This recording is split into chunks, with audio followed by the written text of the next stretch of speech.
Saudara-saudara yang terkasih dalam Tuhan Yesus Kristus, selamat pagi. Hari ini kita akan membahas Lukas 12 ayat 1 sampai 12, judulnya inventaris.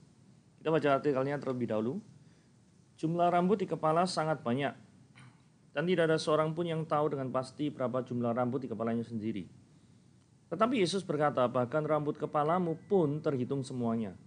Terhitung berasal dari kata Yunani arithmeo, artinya to number atau memberi nomor. To enumerate, menyebutkan satu demi satu. Saya pernah bekerja menangani inventaris di sebuah perusahaan. Inventaris adalah barang milik kantor yang dianggap bernilai, dibeli dengan harga di atas nominal tertentu yang cukup besar.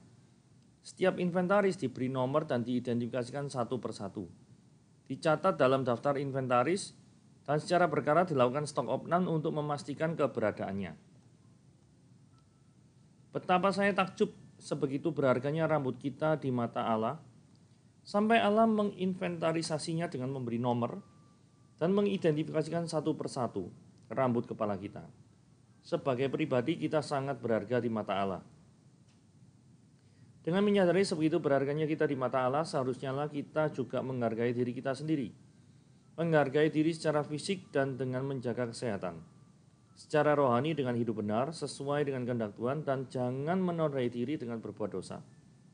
Selain itu, tidak ada yang membuat kita takut, karena kita lebih berharga daripada banyak burung pipit. Burung pipit dijual 5 ekor 2 keping. Sungguh pun demikian, tak seekor pun dilupakan Allah, apalagi kita.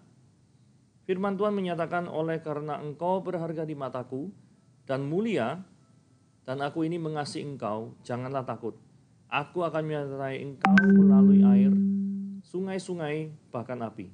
Di Yesaya 43 ayat 1-5.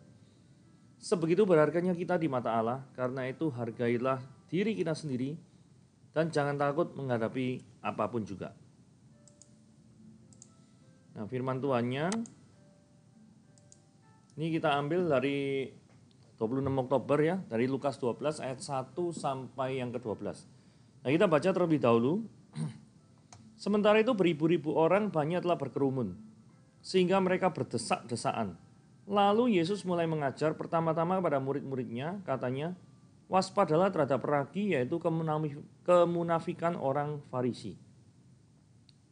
Tidak ada satu pun yang tertutup yang tidak akan dibuka, dan tidak ada sesuatu pun yang tersembunyi yang tidak akan diketahui.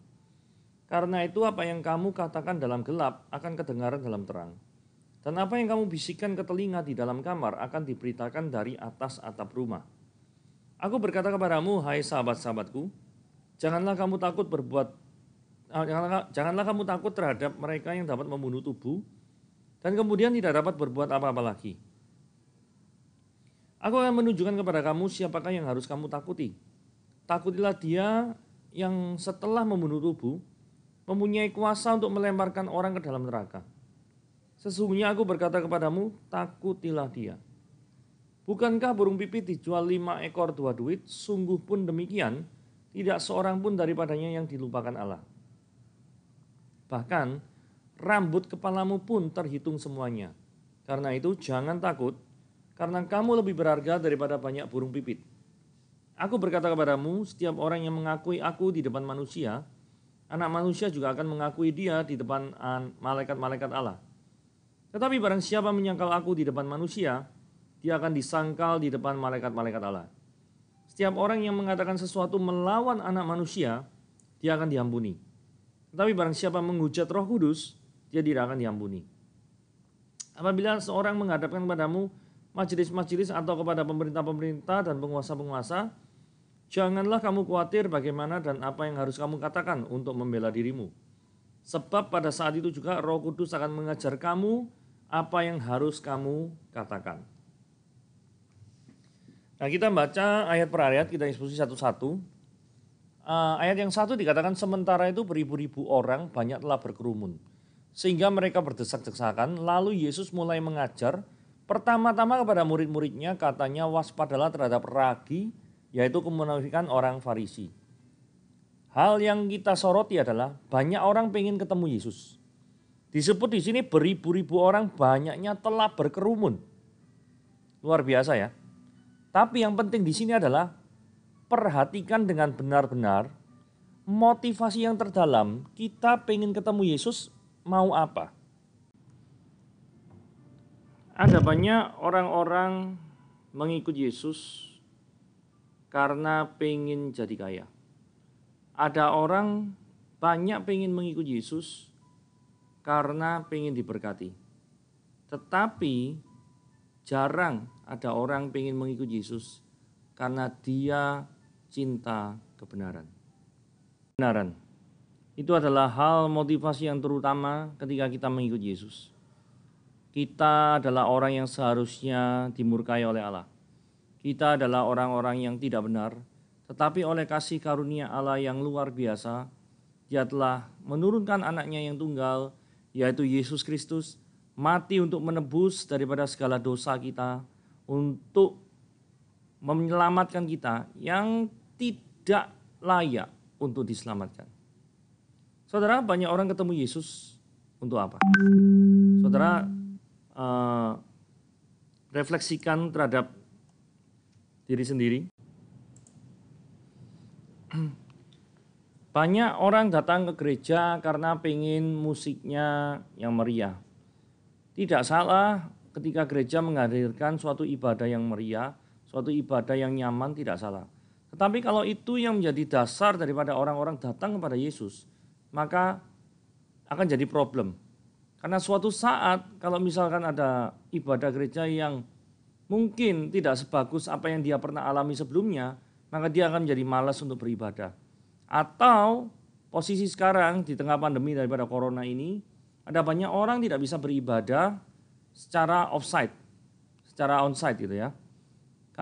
Karena tidak bisa beribadah secara onsite, maka yang terjadi adalah hanya bisa beribadah online. Pertanyaannya, masih bisakah kita tetap mengalami kehadiran Tuhan pada waktu kebaktian online? Kalau misalkan Yesus yang menjadi satu-satunya referensi hidup kita, maka seharusnya mau offline atau online, kita tetap bisa mengalami Tuhan dalam hidup kita. Nah, tema yang diajarkan di sini adalah tentang kemurnian dan kemunafikan. Karena di sini disinggung waspadalah terhadap ragi, kemudian dikasih keterangan, ragi itu maksudnya apa sih? Kemunafikan orang-orang Farisi. Jadi roti tanpa ragi itu melambangkan daripada kemurnian. Dengan ragi berarti kan ada pengembangan. Berarti itu tidak murni, tidak asli dari dirinya sendiri. Kurang lebih seperti itu ya penggambarannya. Kenapa kok ragi itu disebut kemunafikan daripada orang Farisi? Nah pertanyaannya gini, orang Farisi ini munafik dalam hal apa? Padahal orang-orang Farisi ini adalah golongan-golongan yang taat untuk menjalankan Taurat. Masalahnya di sini adalah orang Farisi itu bukannya tidak melakukan yang diajarkan, tetapi menentukan standar yang lebih rendah daripada yang Allah tetapkan. Atau bahkan mengubah daripada standarnya yang sebenarnya sudah Allah tetapkan. Jadi disinilah daripada kemunafikan orang-orang Farisi. Jadi seolah-olah dia bisa melakukan hukum Taurat, tapi yang dia lakukan itu sebenarnya lebih rendah daripada yang Allah tetapkan. Hal seperti ini yang ditegur oleh Yesus Kristus. Dan ayat 2 dan 3 kita lanjutkan, tidak ada satupun yang tertutup yang tidak akan dibuka, dan tidak ada satupun yang tersembunyi yang tidak akan diketahui. Artinya, walaupun ada beberapa orang yang menyembunyikan daripada kebenaran, suatu saat nanti Tuhan pasti akan mengungkapkan daripada kebenaran tersebut. Ayat 3, senada dengan itu. Karena itu apa yang kamu katakan dengan gelap, maksudnya kalau dikatakan dalam gelap kan orang-orang tidak tahu, akan kedengaran dalam terang. Apa yang kamu bisikan ke dalam telinga di dalam kamar, telinga dalam kamar kan yang tahu ya cuma ada orang di dalam kamar itu doang. Dikontraskan dengan akan diberitakan dari atas atap rumah. Kalau ngomong dari atas atap rumah ya semua orang bisa tahu. Jadi keberdosaan, kemunafikan daripada orang-orang Farisi dalam hal ini itu akan nanti disebarkan dan semua orang akan tahu. Jadi prinsipnya gini ya. Sesuatu yang ditutupi dengan alasan rohani suatu saat akan diungkapkan dan kebenaran yang sesungguhnya akan dinyatakan. Saudara, ada seorang pendeta yang memanipulasi daripada keuangan gerejanya yang ditujukan untuk karir musik daripada istri, seorang istri. Ya. Dan pendeta ini mengalami daripada hukumannya adalah dia dimasukkan ke penjara. Jadi ada hal-hal yang alasannya kelihatannya rohani, tetapi memanipulasi atau menggunakan uang jemaat dengan tidak benar. Maka hal yang seperti ini tidak diperbolehkan. Hal yang kedua, contoh kedua adalah kisah Miracle for Sale. Saudara nanti klik di YouTube, ketik saja Miracle for Sale Dan Brown. Bukan Dan Brown ya, saya lupa namanya, Dennis Brown kalau nggak salah. Darren Brown. Namanya Darren Brown. Miracle for Sale dari Darren Brown itu diungkapkan kebohongan daripada faith healer. Jadi ada orang yang tidak ada kaitannya dengan kekristenan dilatih khusus untuk menjadi seorang penyembuh faith healer. Saudara saksikan model-model seperti ini. Karena seringkali ada banyak sekali kepalsuan yang gereja-gereja tertentu ciptakan itu untuk menarik jemaat. Tapi yang sesungguhnya ketika diekspos, ketika dibongkar, maka yang terjadi di dalamnya adalah kosong. Itu melambangkan daripada roti beragi. Kalau tanpa ragi itu murni. Kalau beragi kelihatannya besar, tapi dalamnya isinya angin tok. Itu yang kita tidak mau ya.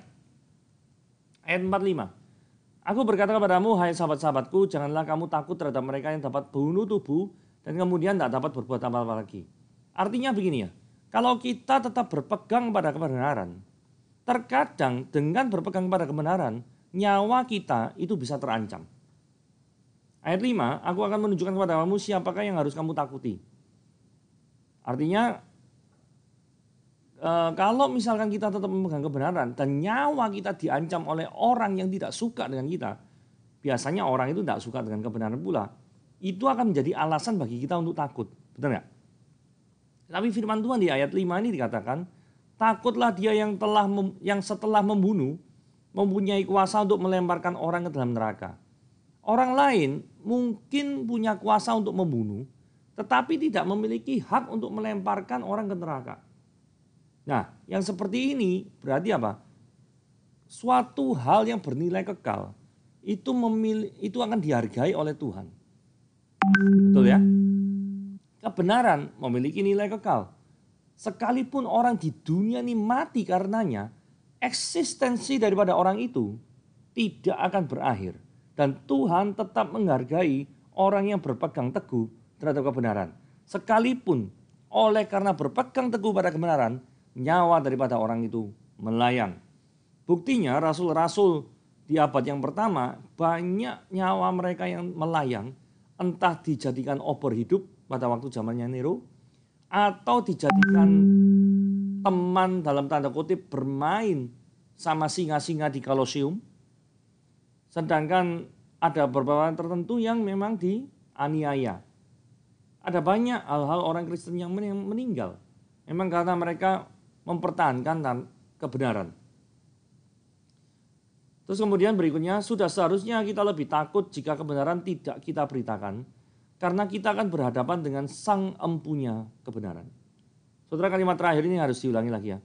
Sudah seharusnya lebih takut jika kebenaran tidak kita beritakan, karena kita akan berhadapan dengan sang empunya kebenaran. Kalau kebenaran itu tidak kita beritakan. Jadi, menyatakan misalkan Yesus Kristus adalah Tuhan, satu-satunya juru selamat.